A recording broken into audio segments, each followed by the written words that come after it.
தூத்துக்குடியில் வினோத நோயால் பாதிக்கப்பட்ட குழந்தையின் அறுவை சிகிச்சைக்கு தேவையான முழு செலவையும் தமிழக அரசு ஏற்றுக்கொண்ட நிலையில் செய்தி வெளியிட்ட நியூஸ்7 தமிழ் அன்பு பாலத்திற்கு குழந்தையின் பெற்றோர் கண்ணீர் மல்க நன்றி தெரிவித்தனர். தூத்துக்குடி கால்வெல் குடியிருப்பு பகுதியில் வசித்து வரும் விமல் உமா பரமேஸ்வரி தம்பதியின் இரண்டாவது குழந்தை சாய் ரித்விக் வினோத நோயால் பாதிக்கப்பட்டது குறித்து நியூஸ்7 தமிழ் தொலைக்காட்சியில் செய்தி வெளியிடப்பட்டது. இதையடுத்து தமிழக அரசு சார்பில் குழந்தையின் பெற்றோர்களை தொடர்பு கொண்டு மருத்துவ உதவிகளை செய்து தருவதாக உறுதியளிக்கப்பட்டது. இந்நிலையில் சென்னையில் உள்ள தனியார் மருத்துவமனைக்கு சிகிச்சைக்காக குழந்தையுடன் பெற்றோர்கள் அழைத்துச் செல்லப்பட்டனர். குழந்தைக்கு மருத்துவ உதவி கிடைத்ததால் மகிழ்ச்சியடைந்த பெற்றோர் செய்தி வெளியிட்ட நியூஸ்7 தமிழ் தொலைக்காட்சிக்கு நன்றி தெரிவித்தனர்.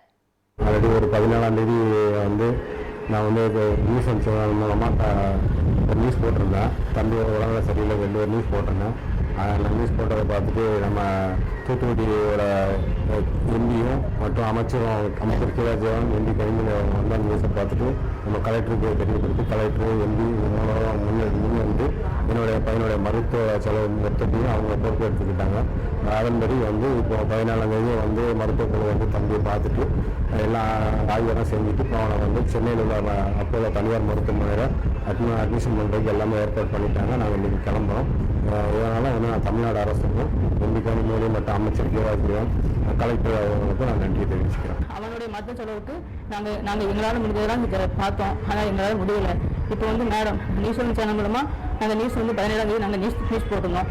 அந்த நியூஸ்7 சேனல் மூலம் அங்கே கலெக்டர் எம்பி மேடம் அப்புறம் அமைச்சர் கீதாஜீவன் எம்பி மேடம் அப்புறம் கலெக்டர் மாவட்ட கலெக்டர் எல்லாருமே பார்த்துட்டு அன்னைக்கு நியூஸ் போட்ட அன்னைக்கு அவங்க பார்த்துட்டாங்க. பார்த்து எங்களுக்கு அவங்க ஆறுதல் சொன்னாங்க. ஃபோன் மூலமாக ஆறுதல் சொன்னாங்க. சொல்லிவிட்டு இப்போ அவங்க எங்களுக்கு என் குழந்தை குணமாகிறதுக்கு அவங்க அவங்களால என்ன முடியுமோ அவங்க எல்லா செலவுமே அவங்க எடுத்துக்கிட்டு சொல்லிட்டாங்க. இன்னைக்கு போகிறதுலேருந்து தம்பியோடைய மருத்துவ செலவு எல்லாம் ஆப்ரேஷன் முடிவு வரைக்கும் அவங்களுடைய எல்லா செலவுமே அவங்க எடுத்துக்கிட்டு சொல்லிட்டாங்க.